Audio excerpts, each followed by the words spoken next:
Assalamualaikum warahmatullahi wabarakatuh. Perkenalkan, nama saya Maitsawi Dinur Ainilisanti, NPM 1721210005.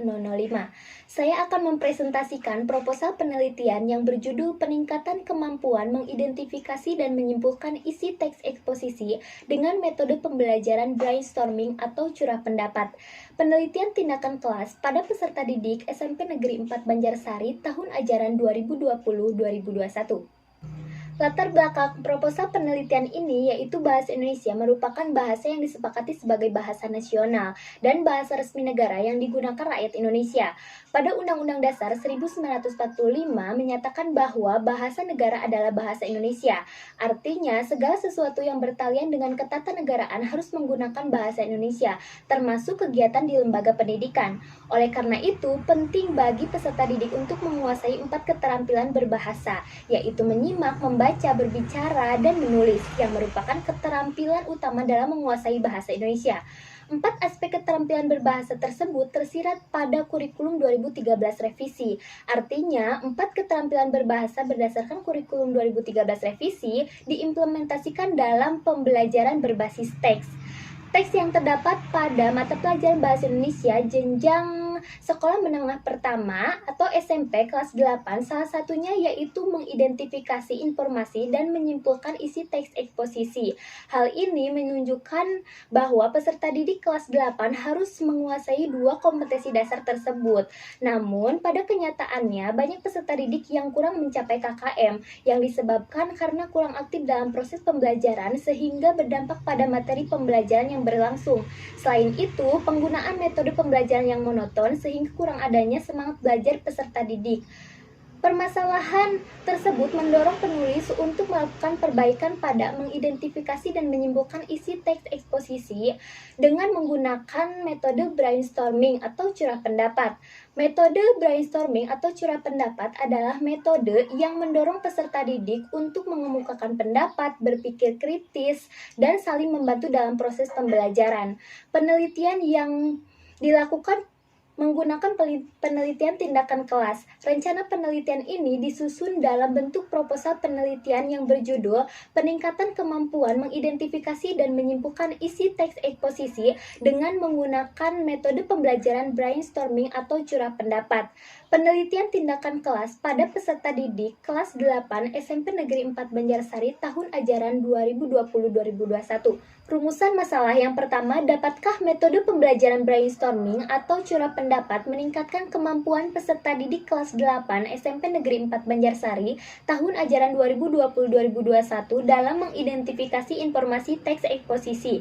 Yang kedua, dapatkah metode pembelajaran brainstorming atau curah pendapat meningkatkan kemampuan peserta didik kelas 8 SMP Negeri 4 Banjarsari tahun ajaran 2020-2021 dalam menyimpulkan isi teks eksposisi? Definisi operasional. Yang pertama, kemampuan mengidentifikasi informasi teks eksposisi. Yang kedua, kemampuan menyimpulkan isi teks eksposisi. Yang ketiga, metode pembelajaran brainstorming atau curah pendapat dalam mengidentifikasi informasi dan menyimpulkan isi teks eksposisi. Tujuan penelitian yang pertama, untuk mendeskripsikan dapat atau tidaknya metode pembelajaran brainstorming atau curah pendapat meningkatkan kemampuan peserta didik kelas 8 SMP Negeri 4 Banjarsari tahun ajaran 2020-2021 dalam mengidentifikasi informasi teks eksposisi. Yang kedua, untuk mendeskripsikan dapat atau tidaknya metode pembelajaran brainstorming atau curah pendapat meningkatkan kemampuan peserta didik kelas 8 SMP Negeri 4 Banjarsari tahun ajaran 2020-2021 dalam menyimpulkan isi teks eksposisi. Manfaat penelitian yang pertama secara teoritis. Secara teoritis, penelitian ini diharapkan mampu mendukung atau mengembangkan teori-teori pembelajaran yang diharapkan dapat diterapkan dalam proses pembelajaran berdasarkan kurikulum 2013 revisi, khususnya pada pembelajaran mengidentifikasi informasi dan menyimpulkan isi teks eksposisi dengan metode pembelajaran brainstorming atau curah pendapat. Yang kedua, secara praktis, yaitu bagi sekolah, bagi guru, bagi peserta didik, dan bagi penulis. Kompetensi dasar pada penelitian ini yaitu 3.5 mengidentifikasi informasi teks eksposisi berupa artikel ilmiah dari koran atau majalah. 4.5 yaitu menyimpulkan isi tes eksposisi berupa artikel ilmiah populer dari koran atau majalah yang diperdengarkan atau dibaca. Indikator yang pertama, menjelaskan secara tepat pengertian teks eksposisi, menjelaskan secara tepat informasi yang terdapat pada unsur-unsur teks eksposisi, pola pengembangan, jenis-jenis paragraf, yang disertai dengan contoh dan bukti yang konkret, menyimpulkan isi teks eksposisi dengan berdasarkan gagasan utamanya. Hakikat teks eksposisi. Menurut Kerauf tahun 1999 halaman 7 mengemukakan bahwa teks eksposisi adalah bentuk wacana yang berusaha menguraikan suatu objek sehingga memperluas pandangan pembaca. Sedangkan menurut Kosasih dan Kurniawan tahun 2018 halaman 98 mengemukakan bahwa teks eksposisi adalah teks yang berisi sejumlah argumen yang disertai dengan fakta-fakta. Berdasarkan pendapat para ahli, dapat disimpulkan bahwa teks eksposisi adalah teks yang berbentuk wacana yang disertai dengan argumen serta fakta-fakta untuk memperluas pandangan orang lain. Unsur-unsur teks eksposisi yang pertama gagasan dan yang kedua adalah fakta. Pola pengembangan teks eksposisi yang pertama pola khusus umum, yang kedua pola umum khusus, yang ketiga pola ilustrasi, dan yang keempat pola perbandingan. Jenis-jenis paragraf teks eksposisi, yang pertama paragraf deduktif, yang kedua paragraf induktif, dan yang ketiga paragraf campuran. Pengertian metode brainstorming. Menurut Rustia, tahun 2012 halaman 73 menyatakan metode brainstorming adalah teknik atau cara mengajar yang dilakukan guru di dalam kelas, yaitu melontarkan masalah yang diharapkan peserta didik dapat menjawab atau mengemukakan pendapat.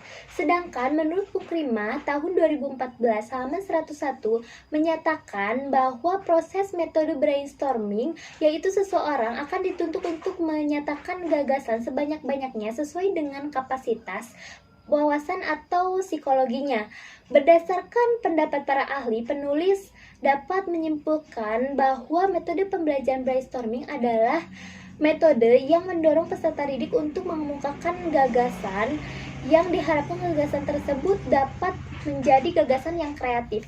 Langkah-langkah metode pembelajaran brainstorming atau curah pendapat menurut Mukrima tahun 2014 halaman 100 menyatakan bahwa terdapat langkah-langkah metode pembelajaran brainstorming atau curah pendapat. Di antaranya tahap pemberian informasi dan motivasi, yang kedua tahap identifikasi, yang ketiga tahap klasifikasi, yang keempat tahap verifikasi, yang kelima tahap konklusi atau penyepakatan. Modifikasi langkah-langkah metode pembelajaran brainstorming atau curah pendapat. Pada tahap pemberian informasi dan motivasi, peserta didik berkelompok yang terdiri dari 5 atau 6 orang. Peserta didik menyimak informasi dan motivasi mengenai refleksi materi pembelajaran yang akan dipelajari. Pada tahap identifikasi, peserta didik mengidentifikasi bagian-bagian penting yang terdiri dari unsur-unsur, pola pengembangan, dan jenis-jenis paragraf yang terdapat pada contoh yang telah disediakan oleh guru. Pada tahap klasifikasi, peserta didik mengklasifikasikan bagian-bagian penting tersebut, kemudian menempelkan pada bagan yang telah disediakan oleh guru. Pada tahap verifikasi, peserta didik secara berkelompok memverifikasi bagian-bagian penting tersebut yang telah diklasifikasikan. Pada tahap konklusi, peserta didik menyimpulkan hasil diskusi dan mempresentasikan. Kelebihan dan kekurangan metode pembelajaran brainstorming atau curah pendapat.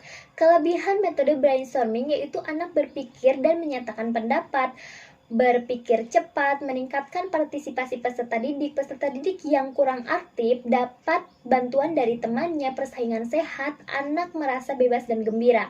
Kekurangan metode brainstorming atau curah pendapat, guru memberi waktu yang singkat, anak kurang pandai, tertinggal, guru hanya menampung pendapat, tidak menjamin pemecahan masalah.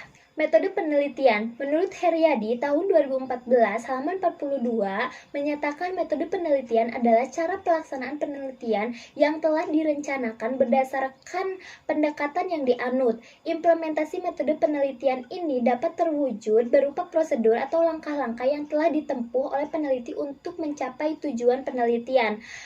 Metode penelitian yang penulis gunakan yaitu metode penelitian tindakan kelas. Sumber data penelitian. Sumber data yang akan dijadikan sebagai rencana penelitian ini adalah peserta didik kelas 8B SMP Negeri 4 Banjarsari tahun ajaran 2020-2021 yang berjumlah 26 orang. Sekian presentasi dari saya. Wassalamualaikum warahmatullahi wabarakatuh.